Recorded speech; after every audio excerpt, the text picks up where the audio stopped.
The same story, new chapter. Tunapokutanisha mawazo ya watu, tunapoangalia yale yanayowakumba wao, kwani sisi hatujui ila ulimwengu wao unazungumza kitofauti. Najua wewe ni shujaa, najua wewe ni mpambanaji unayetaka vitu vya kutofauti kwenye jamii yako. Yapo yanayokufanya ufikirie sana zaidi na vile ambavyo ulivyo. Hii leo kwenye new story, the same chapter, wewe ni shujaa wetu.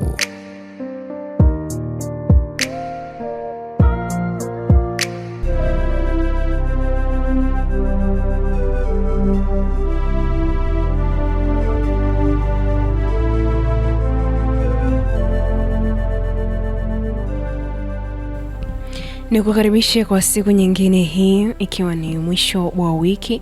Tunaendelea na simulizi ya ndugu yetu, rafiki yetu Jennifer.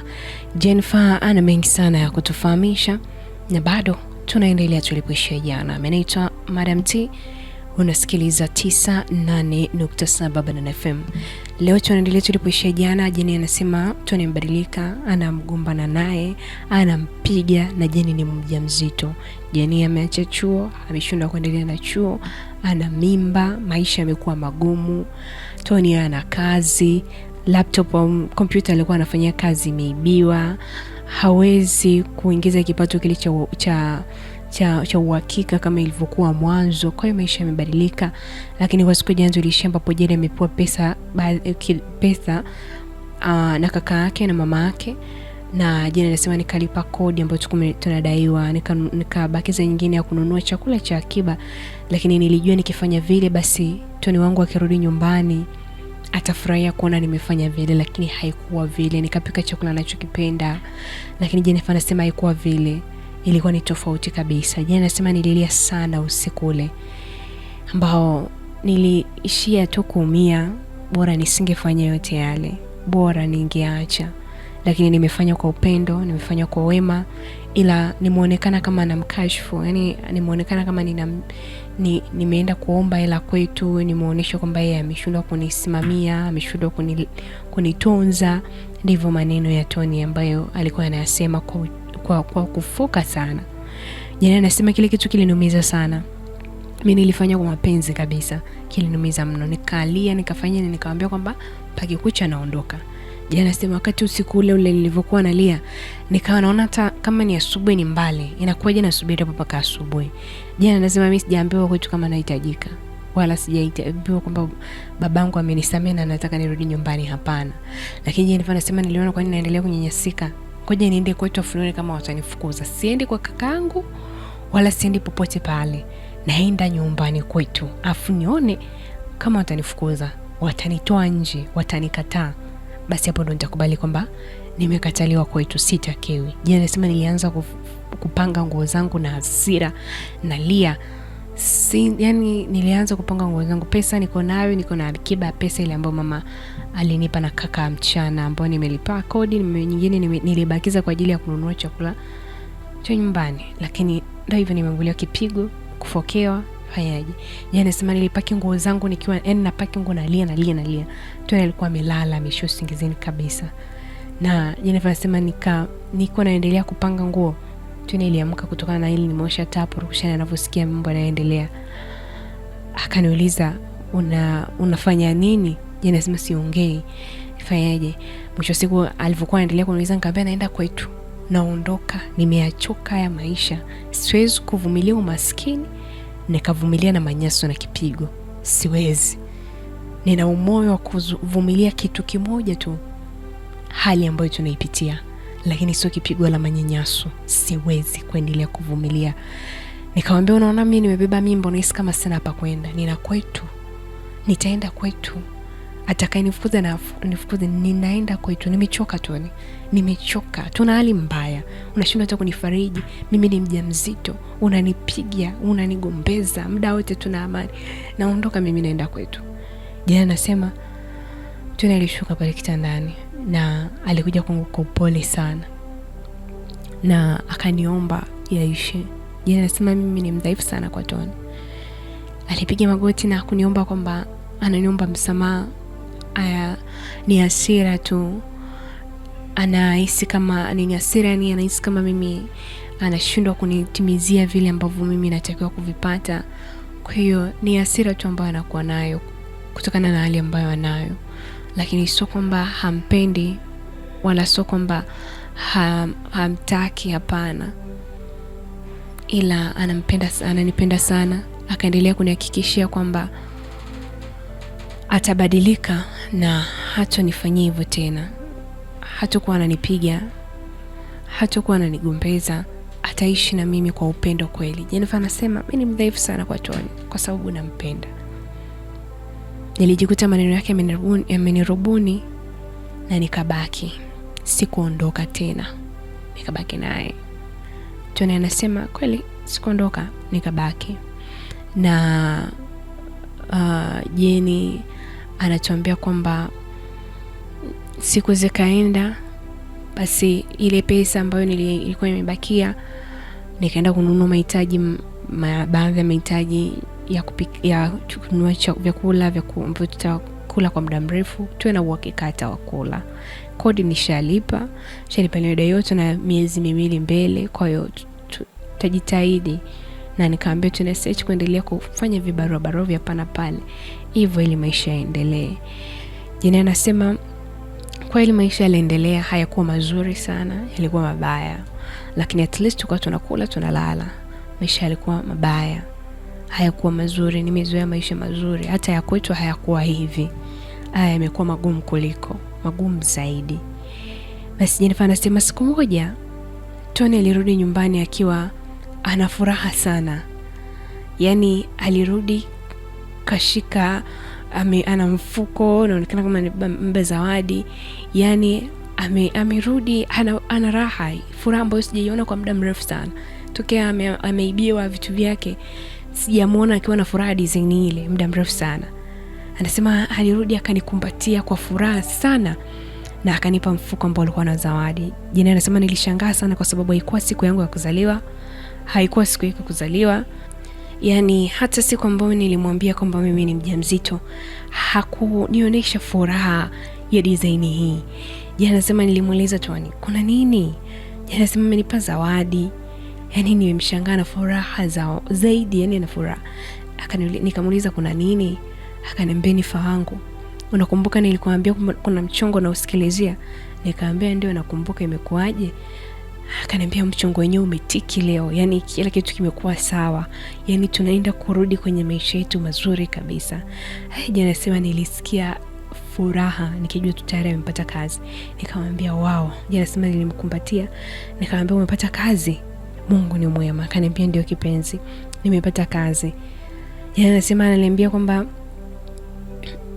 akaanza kuniambia nimsamehe kwa yote yaliyotokea. Akaniambia kwamba najua kwamba nilikuwa mkali kwako, lakini sio kwa sababu nilikuwa nimekuchoka au nilikuwa sikupendi tena, hapana. Nilikuwa naumia kukuona unateseka, hujazoea kuishi maisha haya. Nilikuwa naogopa kuibiwa. Unajua Jenny wewe ni mzuri, ni mwanamke mzuri ambaye kila mwanaume yoyote akikuona anaweza akatamani kuwa na wewe, aidha akupende au atamani tu kuwa na wewe kwa mambo yake binafsi. Ndio maana nilikuwa napata hasira sana, lakini sasa nimepata kazi, nitakutunza, utapata kila kitu mke wangu, utakula kwa wakati, utafanya jina, ukijifungua mimi nakuahidi lazima ukamalizie mwaka wako wa mwisho chuoni, lazima umalize kusoma, na kuahidi hilo. Na pia nitakufungulia biashara, utafanya biashara. Yaani lazima aliongea vitu vingi jamani. Aliongea vitu mpaka machozi yalinitoka. Jana sema nikamkumbatia, yani machozi yakanitoka. Nikamwambia kwamba asiwe ananifanyia hivyo. Nikamwambia na hata kama tunapitia situation gani mbaya kiasi gani, ni yeye ambaye anaweza kanipa mimi furaha, na ni yeye ambaye anaweza kusababisha mimi nikasahau matatizo yote. Na nikamwambia hata sijawahi kuteseka, bali tulipitishwa nikuwa tunajaribu maisha mapya. Naweza kuishi popote nikiwa na wewe Tony, popote pale. Jana nasema ni maneno yangu. Nikamwambia nakuombea mafanikio kwa sababu naamini kazi hii uliyopata ni ya halali. Jana nasema sitaki anasema Tony akaniambia kwamba sitaki kuambia ni kazi gani kwa sasa hivi.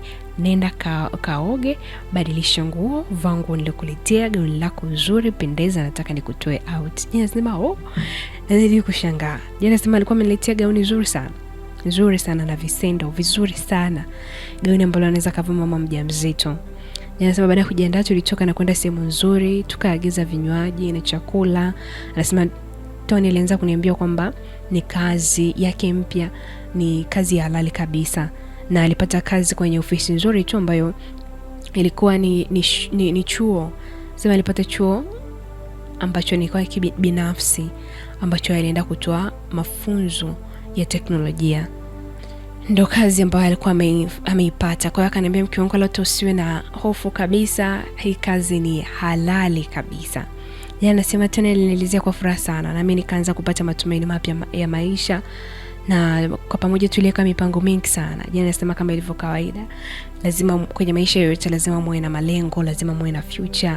Anasema aliniahidi mambo mengi sana, akaniambia kwamba atahakikisha nimejifungua salama, nikimaliza uzazi kama nitataka kurudi chuo basi nitahakikisha nimemaliza chuo, na anasema tutaoana, alafu atanifungulia duka zuri la nguo. Jana nasema mimi yani napenda kuvaa, napenda kupendeza, kwa hiyo ni vitu ambavyo alikuwa anajua napenda.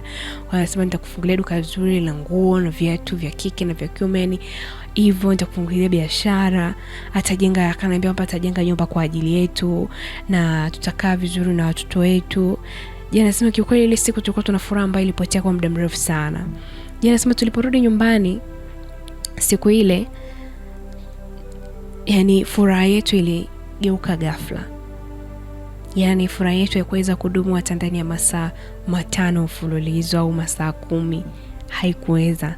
Jana nasema nilishtuka sana baada ya kurudi nyumbani na kukuta askari nje ya nyumba yetu, nje ya nyumba ile ya kwetu ya kupanga. Lakini jana nasema yani kwa matukio ya Tony ambayo alishawahi kuyafanya, jinsi ambavyo nishaenda hadi mahakamani, kusimama kizimbani, yani nikiona polisi kuna namna afya yangu ya akili inaharibika. Yani nasema iko hivyo, yani kuna namna afya yangu ya akili inaharibika tu chap.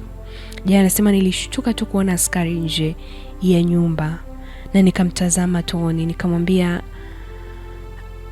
kabla sijamwambia chochote. Jana nasema niliona hofu iliyopo machoni mwake, nikakata tamaa kwa sababu nilijua tu lazima atakuwa amefanya tukio la kihalifu. Jana nasema ni Tony ni yani sijui. Nasema Tony nilipoona polisi pale, alipoona na mimi nimesimama nimestaka, alinigeukia na kuniangalia na kusema kwa sauti ya pole kabisa, akaniambia, mpenzi, ninaomba uniamini. Naomba uniamini kwa hili, sijafanya chochote tangu uliponiomba niachane na hayo mambo, niliacha kabisa. Naomba uniamini tafadhali, sijafanya chochote. Jana nasema sikuweza hata kujibu chochote. Nilimkumbatia kwa nguvu, kwa machozi yake yananilenga, machozi yanataka kunitoka. Nikamwambia tu, sitaki kukuona unakamatwa, tafadhali ongea nao, na kama wamekufuata wewe waambie usiki na chochote. Jana anasema wakati pale tumesimama polisi walikuja, na kwa hilo walikuwa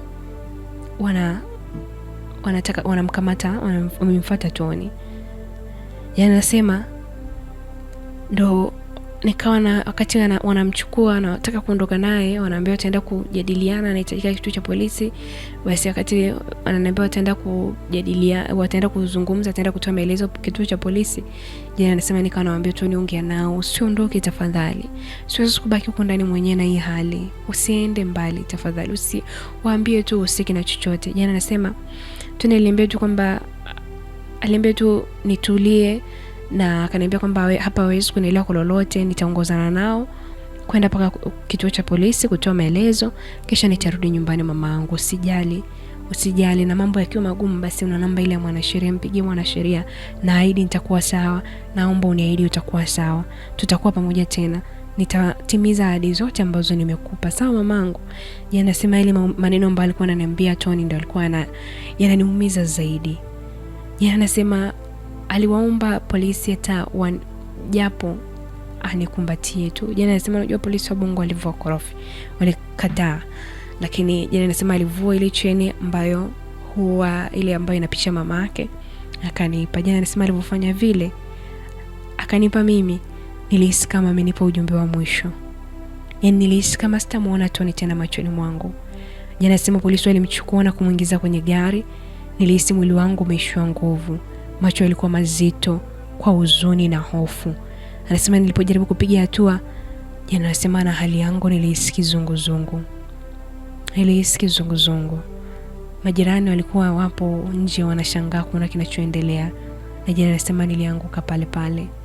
Nilipoteza fahamu pale. Nilikuja kupata fahamu nikiwa hospitalini, na kando yangu nilimwona mama mwenye nyumba na dada mwingine ambaye alikuwa karibu yangu. Alikuwa jirani amekaa, yani alikuwa ni amepangishwa jirani yetu pia. Anasema nilipojizunduka nikajikuta nipo hospitalini, sikujua hapo katikati kile endelea nini. Nikamuulizia tu Tony, nikamwambia mama Tony amerudi. Jana anasema mama mwenye nyumba atakawa hakunijibu kwa lolote lile, lakini aliniuliza kwamba umetuogopesha sana mwanangu, nini kimekukuta? Usiji stress wala usiwe na hofu kiasi hicho, ni mjamzito, unamtesa mtoto aliyeko tumboni mwako. Jana anasema nilimwambia mama nimeshindwa kujizuia, nimeshindwa kabisa, sitamani kuendelea kumuumiza mwanangu, lakini hii hali imenitokea tu ghafla. Jana anasema nikamwambia naomba niondoke, naomba niende nikamuone Tony. Jana anasema mama mwenye nyumba akaniambia kwamba umepumzishwa, sijui ni kwa mpaka muda gani, lakini tayari ni usiku sana, muda umeenda, lakini mpaka utakaporuhusiwa na drip na nini huwezi kuondoka kwa sasa hivi. Jana anasema nilihisi kuchanganyikiwa, nikamwambia basi naomba simu yangu. Jana anasema kwa pale mama mwenye nyumba alivyonileta na yule dada hawakukuwa na chochote cha kwangu mimi, so pochi, so simu, vyote viliachwa nyumbani kwa mimi, nililetwa kama nilivyo. Nikamwambia mama siwezi kulala hapa usiku wote, sijazungumza na mwanasheria, sijaenda kituo cha polisi nijue Tony itakuwaje, atafanyaje, amefanya kosa gani, wamemkamata kwa sababu gani, naomba mnitoe hapa, naombeni ongea na madaktari nitoke na nini. Jana nasema nililazimisha sana nikiwa nimechanganyikiwa, lakini nilitakiwa kubaki pale.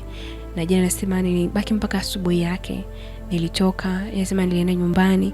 Nimeenda nyumbani, cha kwanza nilichokifanya ni kumtafuta mwanasheria, lakini Jennifer anasema ile namba ya mwanasheria haikuwa inapatikana. Ndio yule ambaye alitusaidia kipindi kilichopita, haikuwa inapatikana kabisa, hakuwa anapatikana. Jana anasema nikaelekea kituo cha polisi cha eneo ambalo lililopo, nikajua ndo Tony amepelekwa hapo. Na Jana anasema nilipofika kituo cha polisi nilistaajabu kitu kimoja. Baada ya mimi kufika pale asubuhi ile nimefika, ajabu ni kwamba nilimwona Felix. Nilimkuta Felix kituo cha polisi. Jennifer anasema nilikumbuka kauli yake ile siku ambayo tulitoka mahakamani kwenye ile kesi siku zile, aliponiambia kwamba hili halijaisha.